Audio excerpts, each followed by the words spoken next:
우리 다 같이 찬양, 사랑의 주, 은혜의 주 찬양 드리겠습니다. 사랑의 주, 사랑의 주, 사랑의 주, 나의 하나님. 은혜의 주, 은혜의 주, 은혜의 주, 은혜의 주, 나의 하나님.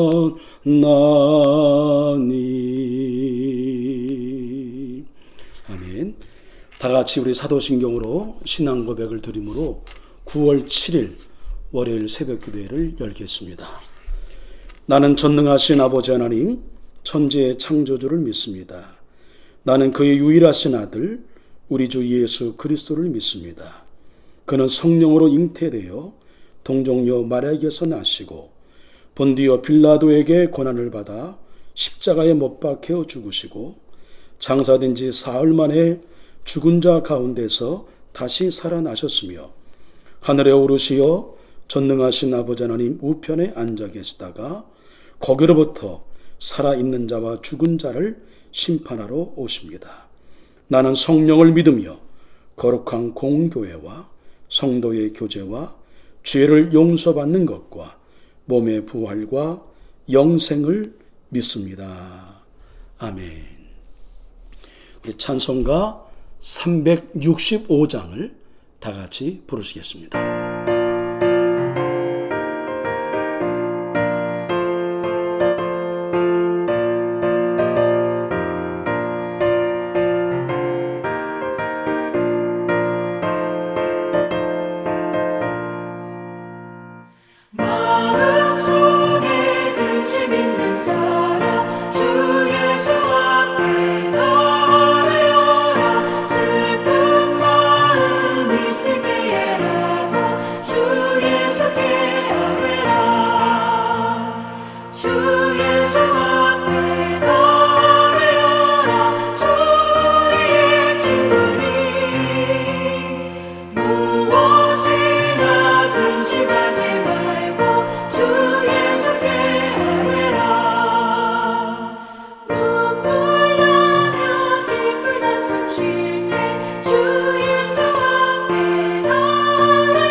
오늘 함께 나눌 말씀은 예레미야 29장 1절에서 14절까지의 말씀입니다.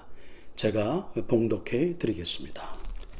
선지자 예레미야가 예루살렘에서 이 같은 편지를 느부갓네살이 예루살렘에서 바벨론으로 끌려간 포로 중에 남아있는 장로들과 제사장들과 선지자들과 모든 백성에게 보냈는데, 그때는 여고니아의 왕과 왕후와 궁중 내시들과 유다와 예루살렘의 고관들과 기능공과 토공들이 예루살렘에서 떠난 후라. 유다의 왕 시드기야가 바벨론으로 보내어 바벨론의 왕 느부갓네살에게로 가게 한 사반의 아들 엘라사와 힐기야의 아들 그마랴 편으로 말하되, 만군의 여호와 이스라엘의 하나님께서 예루살렘에서 바벨론으로 사로잡혀 가게 한 모든 포로에게 이와 같이 말씀하시니라. 너희는 집을 짓고 거기에 살며 텃밭을 만들고 그 열매를 먹으라.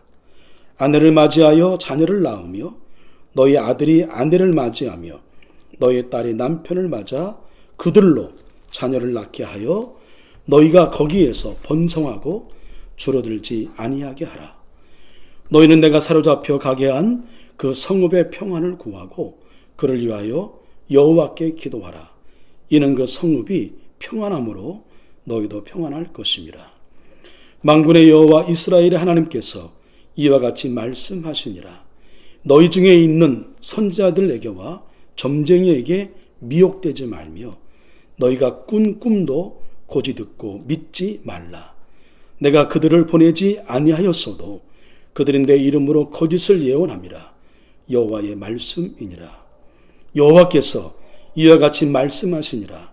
바벨론에서 70년이 차면 내가 너희를 돌보고 나의 선한 말을 너희에게 성취하여 너희를 이곳으로 돌아오게 하리라. 여호와의 말씀이니라.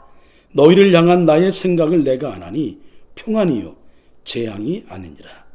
너희에게 미래와 희망을 주는 것이니라. 너희가 내게 부르짖으며 내게 와서 기도하면 내가 너희들의 기도를 들을 것이요 너희가 온 마음으로 나를 구하면 나를 찾을 것이요 나를 만나리라. 이것은 여호와의 말씀이니라. 나는 너희들을 만날 것이며 너희를 포로된 중에서 다시 돌아오게 하되 내가 쫓아 보내었던 나라들과 모든 곳에서 모아 사로잡혀 떠났던 그것으로 돌아오게 하리라. 이것은 여호와의 말씀이니라. 아멘. 하나님의 보호와 은혜와 평강의 은총이 이제 막 한 주간을 시작하신 우리 한소의 모든 성도들 가운데에 임하시기를 먼저 주님의 이름으로 간절히 축원을 드립니다. 오늘 말씀의 주제는 이 고난의 상황 가운데에 희망의 말씀을 약속으로 받은 성도들은 그 약속의 말씀이 성취되기까지 어떻게 살아야 하는지에 대한 그런 말씀입니다. 출애굽 이후에 여러분 잘 아시는 대로 이스라엘 민족은 본래 하나였지요. 가나안 정착의 시대와 왕정 초기만 해도 그들은 하나였습니다. 비록 사사시대의 지역별로 지파별로 갈등이 있긴 했지만 그래도 본질적으로 하나님의 선택하심을 입은 한 민족이었습니다. 그런데 솔로몬 왕 이후로 남과 북으로 나누어지고 말았지요. 예레미야가 활동하던 그 시대에 그 당시에 북왕국은 아수르에 의해서 이미 멸망하게 되었고 남쪽 왕국은 바벨론 제국에게 망하기 직전의 상황이었습니다.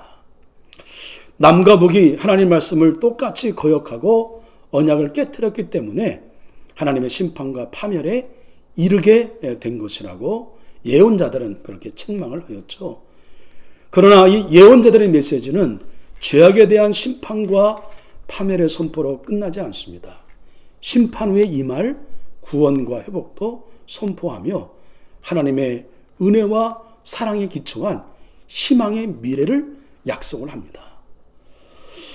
오늘 이 본문의 말씀은 이 포로 생활을 하고 있는 유다 백성들에게 편지를 통해서 해방과 회복이라고 하는 희망의 메시지를 전하고 있습니다. 그런데 이 희망의 미래를 약속받은 하나님의 백성으로서 어떻게 살아야 하는지 오늘 이 본문의 말씀은 두 가지를 권하고 있습니다. 첫째는 현재의 삶에 최선을 다하라는 것입니다. 하나님 같은 거짓 선지자들은 바벨론에 머무른 포로 생활이 짧은 기간 안에 끝날 것이라고 예언을 했습니다. 헛된 예언이었죠. 그대의 예언 때문에 포로로 끌려간 유다 백성은 바벨론에서 오래 정착하지 않아도 된다는 생각을 갖게 되었습니다. 그러나 하나님은 선지자 예레미야를 통해서 이 하나님의 예언과 전혀 다른 말씀을 하십니다. 바벨론에 붙잡혀 지내야 할 유다 백성이 거기서 감당해야 될 포로 기간은 오래 지속될 것이다. 그 기간에 유다 백성은 그것에 정착하려는 노력을 해야 한다. 그렇게 말씀하십니다. 이 말씀에 따라서 유다 백성은 그곳에서 집도 지어야 했고 또 텃밭도 만들고 또 가정을 꾸리고 그렇게 번성하면서 완전한 정착민으로 살아가야만 했습니다. 그뿐만 아니라 유다에게는 원수와도 같은 이 적국인 바벨론의 평안도 구하라고 말씀하십니다. 이것은 포로로 끌려간 유다 백성에게는 의아한 명령이었을 겁니다. 그러나 하나님은 그들이 다시 유다 땅으로 돌아와 조국의 회복을 이끌 일꾼으로 바벨론 땅에서 준비되기를 원하셨던 것입니다. 하나님이 약속하신 평안과 회복의 때를 기다리는 사람들은 이와 같이 현재의 삶을 최선을 다해서 살아야 한다라는 것이죠. 막연하고 허황된 기대를 품고 현실 도피적인 삶을 사는 것은 하나님이 약속하신 미래를 소망하는 이들에게는 온당한 태도가 아니라고 하는 겁니다. 하나님은 구체적인 삶의 현장, 즉 가정과 직장과 그리고 교회와 사회의 한 구성원으로서 우리가 책임 있는 행동을 하도록 그렇게 요구하시고 또 말씀하셨습니다. 현재의 삶에 최선을 다하는 사람만이 미래의 약속에 참여하는 자가 될 수 있음을 우리 마음에 새기고 오늘도 우리에게 주어진 이 삶에 마음을 담아 최선을 다한 우리 한소의 모든 성도들이 되시기를 간절히 축원을 드립니다. 두 번째, 어떤 상황에서도 약속을 믿고 기도하라라는 것입니다. 바벨론 제국의 포로로 끌려간 사람들에게 그들이 처한 모든 상황은 오직 심판과 재앙으로만 보였을 것입니다. 그러나 하나님은 절망에 빠져 있는 그들에게 현재의 고된 경험이 단순한 재앙이 아니라 미래의 희망을 위해 계획된 하나님의 섭리 가운데 있는 것이라고 말씀하십니다. 이 선지자 예레미야는 유다 백성이 만약 하나님의 약속을 신뢰한다면 이 약속에 대한 믿음을 가지고 하나님께 나아가 간절히 기도해야 된다고 그렇게 그들에게 격려를 합니다. 하나님은 당신의 백성이 약속에 대한 믿음을 가져야 한다고 믿음을 기도에 담아 간절하게 하나님의 얼굴을 구해야 한다고 그렇게 말씀하십니다. 그런데 왜 하나님은 이 약속하신 것을 이루시는 일에 굳이 성도들의 기도를 요구하시는 것일까요? 하나님은 하나님의 권능이 펼쳐지는 역사 속에 성도들을 초대하셔서 그들이 이 영광스러운 역사에 함께 참여할 기회를 주시기를 원하십니다. 기도에 깨어있는 성도만이 하나님의 행하시는 일에 동참할 수 있고 하나님과 함께 즐거워할 수 있으며 하나님의 권능을 목도하고 찬양할 수 있는 겁니다. 그러므로 이 세상 역사와 개인의 삶 속에서 일하시는 하나님의 권능을 보길 원한다고 한다면 우리는 먼저 해야 할 것이 기도입니다. 하나님은 하나님을 믿고 기도하는 이들의 기도에 반드시 응답하실 것입니다. 그러므로 우리는 절망적인 상황을 만난다 하더라도 하나님의 약속을 믿고 기도해야 합니다. 하나님이 기도에 응답하셔서 마침내 현재의 절망을 평안과 소망으로 변화시켜 주실 것입니다. 지금처럼 우리는 살면서 이해가 안 되는 그런 고난의 때를 만날 수가 있습니다. 그래서 우리가 붙들어야 하는 것은 우리를 향하신 이 하나님의 약속의 말씀입니다. 그 약속의 말씀이 이루어지기까지 우리가 해야 할 일이 있습니다. 지금 주어진 삶의 자리에서 최선을 다하는 것입니다. 그리고 우리에게 약속하신 하나님에 대한 신뢰와 믿음을 가지고 그 약속의 성취에 참여하는 영광을 얻기 위하여 우리는 기도해야 합니다. 기도하되 간절히 구해야 하는 것입니다. 기도를 하나님 앞에서 겸비할 줄 아는 사람을 하나님이 만나주시고 그의 삶을 회복시켜 주실 것입니다. 사랑하는 우리 한소의 성도 여러분, 오늘 나에게 주신 이 약속의 말씀을 붙들고 주어진 자리에서 최선을 다하고 할 수 있는 대로 기도하기를 힘써서 하나님이 약속하신 그 희망의 미래를 힘차게 열어가는 한소의 모든 성도들이 되시기를 간절히 축원합니다. 기도하겠습니다. 사랑의 하나님 아버지, 오늘 주신 말씀을 지금 이 시대를 살아가고 있는 우리에게, 아니 나에게 주신 말씀으로 듣겠습니다.